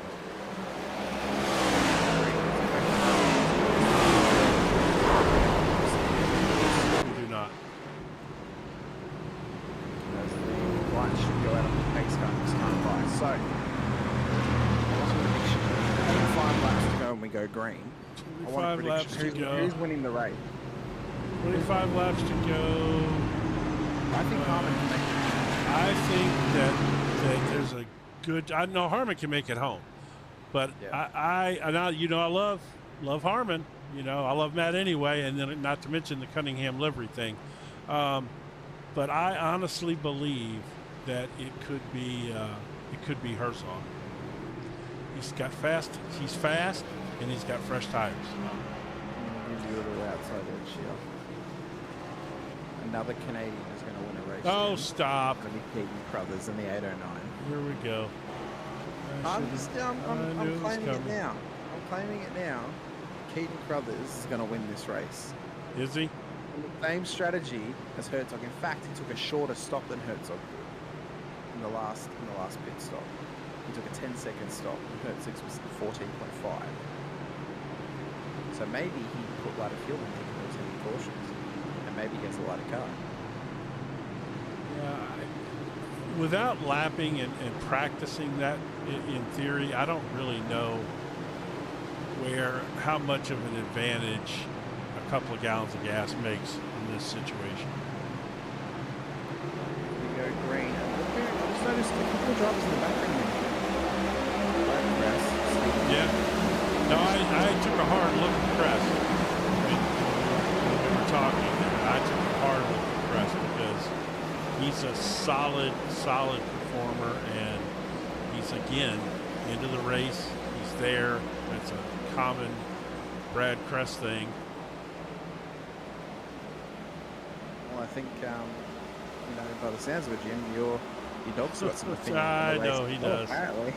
Yeah, he definitely does. He doesn't know who's going to win. Well, he's rooting for the Cunningham livery car, or he wants to get a hold of that Aflac duck. I'm not sure which one it is. It could be that as well.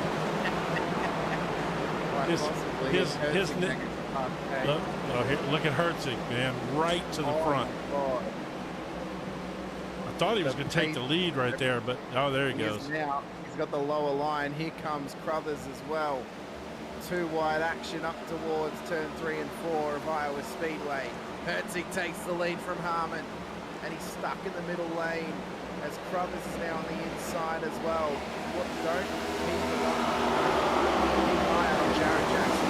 He's got some good pace with Clinton's in there. So is Cress and Harmon and Kane. Oh, 3 wide. 3 wide. Up through turn 2. Kane made the smart decision there. He pulled out of it, Jim. Yeah, backed into right to another 3 wide right behind it. He had nowhere else to go, really. I mean, it was either that. Look at 3 wide here. Look at this. Yeah, seems. Again, as long as everything goes smooth, and at this point in the race, it's different.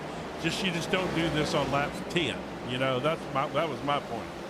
Now you do it.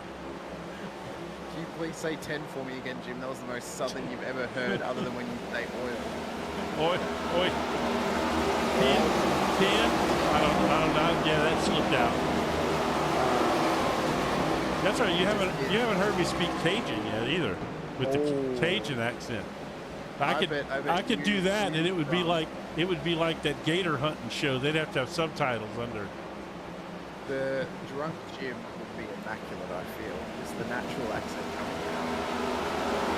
Well, that was not exactly natural. That's but I was married to a Cajun and lived in Cajun country for a while. So. And I'll tell you what, I might go to In-N-Out Burger tomorrow if this happens. We need a Whataburger car out there. Jim, yeah, we so do. You got somebody you can actually go to. Not Whataburger. I mean In-N-Out. Did I say In-N-Out? Yeah, I said In-N-Out. Yeah. Well, we have an In-N-Out here now too. We just got one. Yeah. Personally, I've not had the opportunity to have either In-N-Out or Whataburger.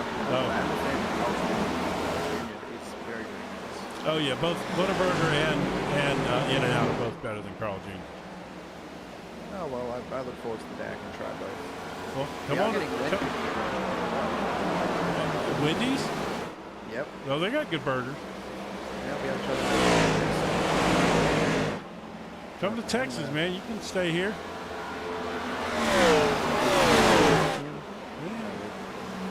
We could maybe go to the Formula One race or something at Circuit of the Americas, or the WEC, the 6-hour World Endurance Challenge race there.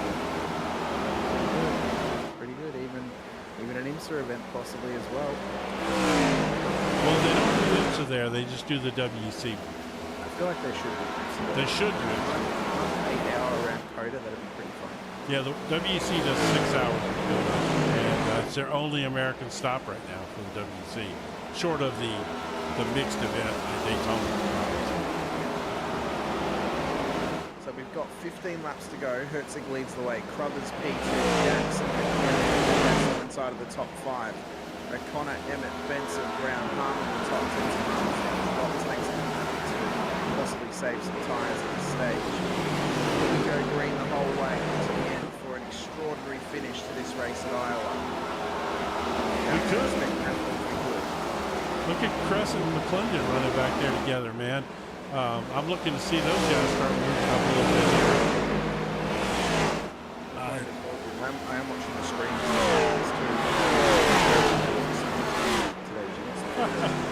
Thank you, sir. So now, good thing to go. Herzig started to build a gap. Almost seems without a caution. Yeah, I think at this point, Herzog's fast, man. He's fast. So that's why I made that prediction. You haven't seen as much of Herzog this year, but last year, man, he was so ridiculously fast, always up front. And so when I saw him sitting there with good tires, it just seemed like the natural pick, I suppose as well, this would want to get to the playoff position. It would. Yeah. Well. He'll definitely be a contender. I mean, the only issue now is McClendon is still gaining some good points tonight, being that he's in the top 4 as well. But for Herzog, he needs these points. He needs this race win. He needs to try and push himself forward in this championship to try and be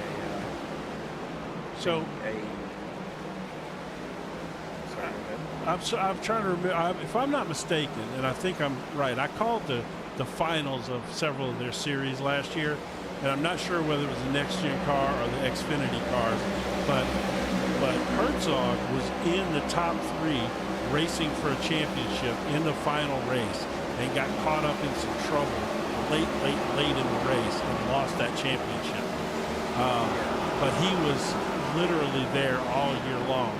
I'm not sure which series it was in because I just jumped into the triple bypass and I literally did everything at the end of the year. I did all their championships. And and a lot of these guys obviously carry over from one to the other. But, Herzog he's super fast, man. Doesn't surprise me at all that he's up front. In fact, it surprised me that we haven't heard more from him this year. I think maybe this is now the point where he starts to claw this championship back for himself and starts to really become a challenger for this championship. The Brothers, this is a nice breakout performance. 100 points gained. He can finish where he is. Same for Jackson. McClendon, we know that he's in the championship hunt. Crest, though, outside line in towards turn 2. He's got that nice slipstream off the back of Jared Jackson, but he's not going to be able to carry the pace on the exit of the corner. McClendon still holds true, but this could work out well for the final couple of corners for Crest. Is he going to be 3 wide? Oh my God. That was that could have. So Jared, Crest got him too. Yeah, he did. Well, we'll see though. If he's going outside, and McClendon's going to go low on Jackson.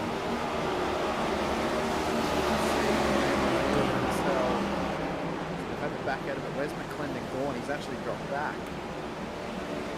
No, he had just a little though. Yeah, where are we at? We got 6 to go. Yeah, so he's probably maybe just settling in for a minute, and then he's going to make a hard run at it. Let his tires just slightly, and then make a big run.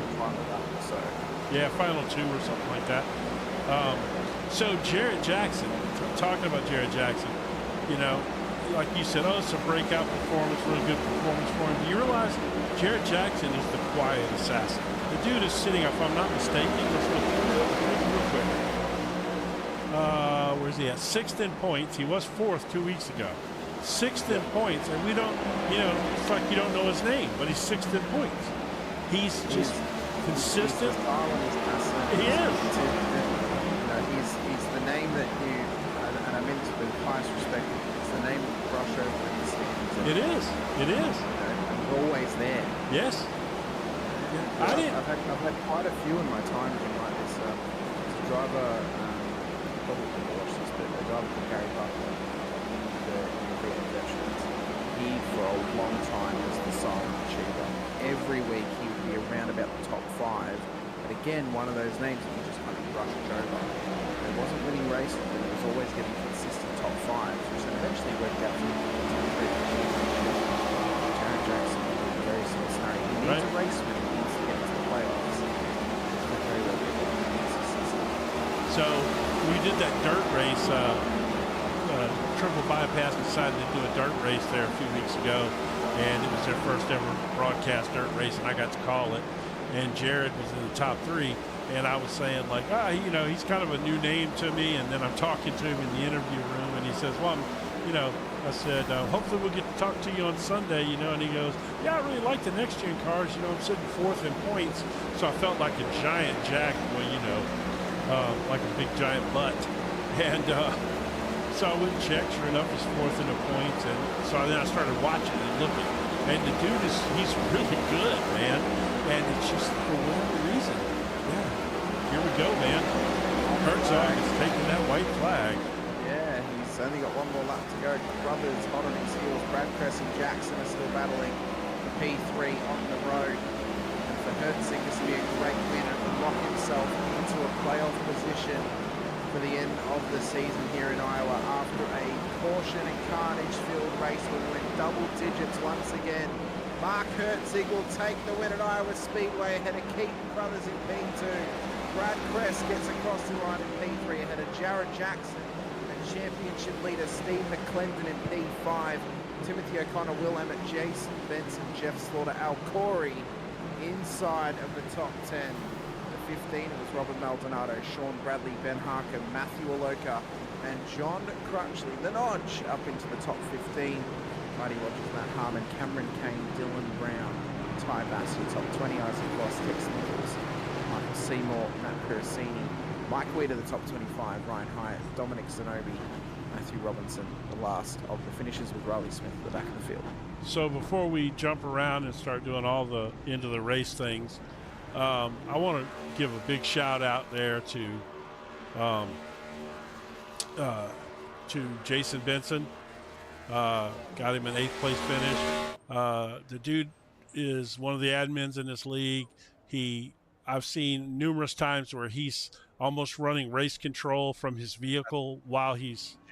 Yes. Just quickly, those results are qualifying. You just need to change it to Oh, race. sorry. My bad. Okay. Well, you had read them all off anyway. That's why I couldn't find him on the list.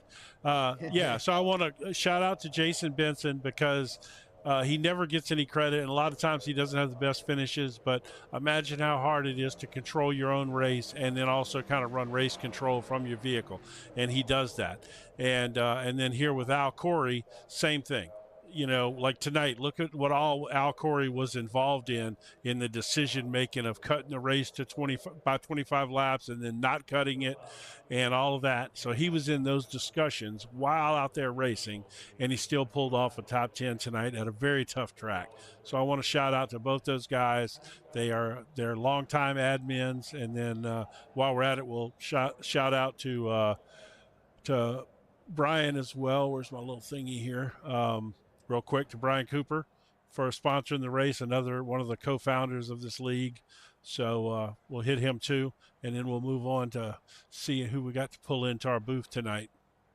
So we got Keaton Crothers and Mark Herzog who are in the channel at the moment. We don't have Brad Cress down there, so we'll have a chat to Keaton Crothers first off for P3 on the road, or P2 on the road this evening. Yep.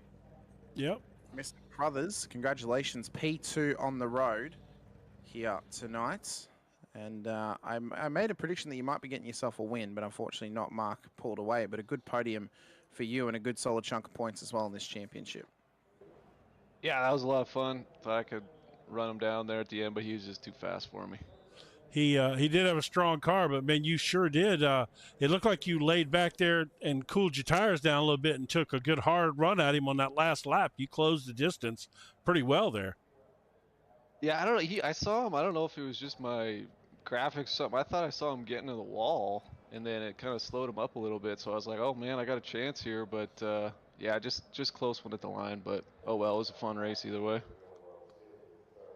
Yeah, you had a good. Yeah, I mean that's a fantastic race for you. You know, it's good to see you up there. Tough race, man. Those conditions out there were brutal. I don't even want to say the amount of cautions that we had, but it was quite a few. How'd that sit with you as a driver? Was it hard to get into a rhythm or what? Yeah, it was pretty hard for me being pretty new on these ovals. It was actually maybe it was a good thing because it kind of kept things pretty calm, I guess. But it was hard to get into a rhythm for sure. I said, being new to ovals, this is a tough track to drive. Had you seemed like 90% of the trouble tonight was coming out of turn 4. How was your car? How'd your car feel coming out of 4 tonight? Yeah, I mean loose as hell, but you just got to be you had to be real easy on the throttle coming out of 4. Otherwise, you were toast. Yeah, it was like Hamish pointed out during the race, man. I didn't even realize that at one point, every single caution, we were deep in the race too, and every single caution had been brought out by an incident coming out of turn 4. Oh, was it every time? Yeah, I mean, I figured I didn't see all of it obviously, but I figured that's what it was. Yeah, Hamish, how many was it? Like 50 or 60 laps in? Wait, what was that? Hang on, sorry. My mind's gone. Sorry. Yeah, but I think it was like 50 or 60 laps into the race, and every caution had been brought out by an incident coming out of turn 4. Oh, yes. Yeah. It was up towards the stage break. I think it was the first 7 were caused by turn 4 alone. Well, now, some of that, I have to give credit where credit's due. Some of that was done because guys decided to take it 3 wide into coming out of turn 4 at 10 laps to go in the race. Yeah, that would make it hard for sure. If you got 2 guys ahead of you, you're toast. Yeah, exactly, right? So congratulations again, man. It's good to have you in here, and it's good to see a little mix up there at the at the front of these fields. Good job. And you got anybody you want to shout out to while we got you in here? Well, I should have shouted him out last week, but Steve McClennan's in here. He's got my paint scheme, so he made the paint scheme. So shout out to him for that. Oh, that's cool. Yeah. All right, man. Well, congratulations, and let's hope that we keep talking to you. For sure. Thanks, guys. All right, man. So do we have, did Brad come Mark. into the? No, but we have got Mark. Yeah, let's get him. Mr. Mark Herzig, congratulations. You have classified yourself as a race winner this evening and have locked in a playoff position for yourself later in the season. Congratulations. And how does it feel to get this done out at Iowa? Thank you. It was a good, interesting race. We a little rough at the beginning. I think if we hadn't had that last caution, I think it would have been Harmon up here instead of me. He had the strategy, the 2 cars behind him, but we were able to pit for tires, and that's what was able to get us by him. Yeah, that was clearly. He had the right strategy when he pitted there, and if they would have, especially, I don't know if they've told you guys this or not, but they were talking about cutting the race 25 laps because it had ran so long. And they came into the booth and told us that if we had another quick caution, they were going to shorten the race by 25 laps, which at that point, Harmon's strategy would have been brilliant, because then he wouldn't even have had to save anything. And but as it turns out, we had that long green stretch right there, and so they didn't shorten the race. And it worked out. So when everybody came out of the pits, Hamish there asked me, he said, who do you think is gonna win this thing? I want a prediction out of you. And I looked through the field there, and you were sitting there in I think 4th or 5th after the or maybe 6th after the pit stops, and you had pretty fresh rubber on the car, and it was on that last caution, and you had fresh rubber, and I knew how fast you were from last year. You haven't had the best season this year so far, but when I started calling these races at the end of the last year, you were in contention every race in every division I called. You were there, and so I picked you, and you made me look good. You made me look like I knew what I was doing. Well, good. I'm glad I could bet you some a good bet there to win. But yeah, actually, Parasini was the guy to beat, I think. But if he had got tagged up with the 22, I think he was the guy to beat. I tell you what, I don't know how I'll take it though. I'll take it. I don't know how much you rode behind him tonight, if you did at all, if you were right behind him. But man, whatever he was doing, he was able to pack it into turn 1 on that low groove so hard. Nobody else was driving into turn 1 like him. If you go back and watch the replay later, you'll see what I'm talking about. We talk about it a little bit. I mean, man, he would make a 2 or 3 car length gain just going into turn 1. He was driving it in there deep, but I mean, this isn't a track that you can drive it in deep and save it. Usually, you suffer coming off if you drive it in deep, but he was doing something, man. So Yeah, he was running a good line. He had it down, but it was ended up being a little rough, but it ended up being all right. I'll take the win, and yeah. got to thank the guys for sticking it out for the whole 150 laps. That's first I heard that they were thinking of shortening it. Yeah, well, I don't think they hadn't announced anything. I think the admins were talking about it just because I think, it was playing out like East Coast guys were, it was well after 10 o'clock already, and they were, they just didn't want to drag it out too much longer. But we had a long green flag run there, and it kind of shifted the time, so we didn't have to do that. So. But yeah, congratulations, man! I'm really excited for you. Glad to see you back in the playoffs this year. You were right there in contention. I can't remember if it was this or Xfinity last year, but I know you were in the top 3 and running for a race win at the finale, and got caught up in something and didn't win the championship, I believe. But I know you were right there at the end of the year, so I'm looking forward to seeing you in the playoffs again now. Well, thank you. I just got to thank Parasini and all the guys that run the next gen session. It's been fun, and got to thank you guys for putting on a really nice podcast for us and putting us out there. And as always, I got to thank my wife for letting me come out here and spend a couple hours with you guys. So, right. Hey, Linda, love you, girl. That's right. I just got to thank the wife. All right, man. Well, congratulations again. I have no doubt that we'll be talking to you some more before this year's over for sure.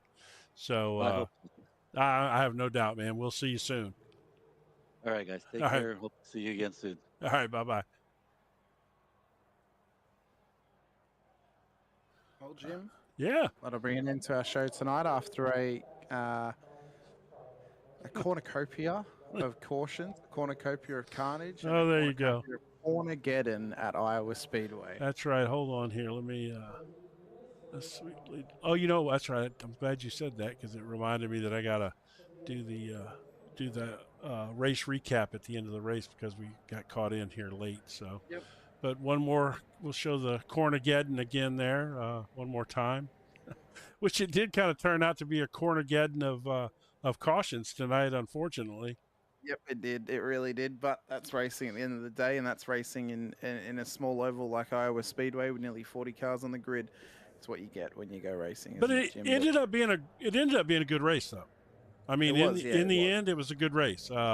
It was, you didn't know who was going to win the race. You had with 50 laps to go in that race, you had 10 guys that could have easily won that race. Oh, very easily could have.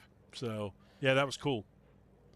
That's very, very cool. Well, a big thank you to you, Jim, once again for being here with me, and a big thank you to everyone watching along with us as well. Be sure to hit the like button, the subscribe, the bell icon as well, so you're notified whenever we go racing here on JPB Broadcasting.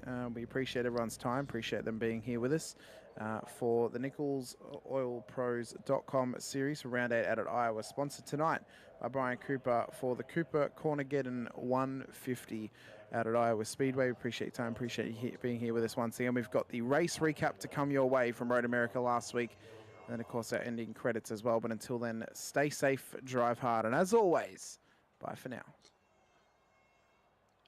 Yep, and we're going to run we're going to do the Nichols Oil Pro ad before we go into the whatever you drive, into the however you drive. Recap.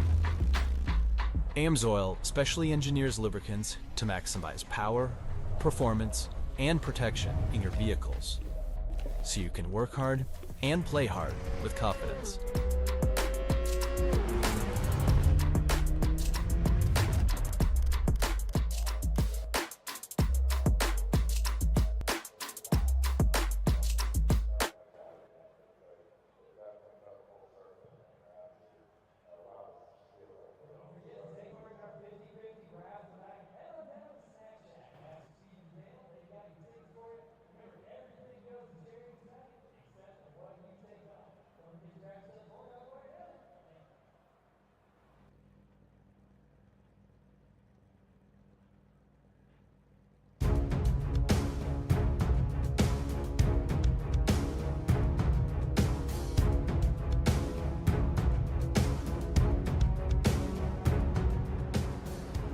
On February 23rd, 2025, The Triple Bypass Nichols Oil Pros Series tackled legendary Road America for a challenging 28-lap showdown. With just a single leader, it was a battle for survival as the rest of the field navigated the sprawling 4-mile road course. The NicholsOilPros.com 28 was streamed live by our friends at JP Broadcasting. Kyle Gretsch in car 27 put on a masterclass in stock car road racing, leading every single lap from his second starting spot to claim a dominant victory. His fastest lap of the race, a blistering 2:11 on lap 16, was the best example of his commanding performance. With near-perfect execution in every sector, Gretsch never gave his competition a chance to close the gap, cruising to the checkered flag. Marty Rogers did everything he could to chase down the leader, but ultimately crossed the line 8 seconds behind. His best lap of 2:12 came on lap 18 as he tried to reel in Gretsch, but he just couldn't match the pace up front. Still, a solid drive secured him the runner-up spot. Keaton Crothers in the 8:09 kept himself in the fight and locked in a podium finish in third. He stayed within striking distance of Rogers, but finished 1.8 seconds behind him. Crothers had the speed, but couldn't quite maintain the pace needed to climb higher. Chad Bear started from the pole, but a lap one off track and a near race-ending incident at the halfway mark almost ended his race. A heroic effort put him back into the top 5 at the end. Meanwhile, Matt Perosini used pit strategy and fast laps to get him from 11th to a top 5 finish, crossing the line 25 seconds behind the leader. With only the stage break to bring the drivers back together, the race was all about raw pace and wild racing. Road America's technical corners and long straights tested every driver, but in the end it was Kyle Gretsch, standing tall with a near flawless performance. We hope you enjoyed this thrilling Triple Bypass Nichols Oil Pros Series recap. We'll see you next time.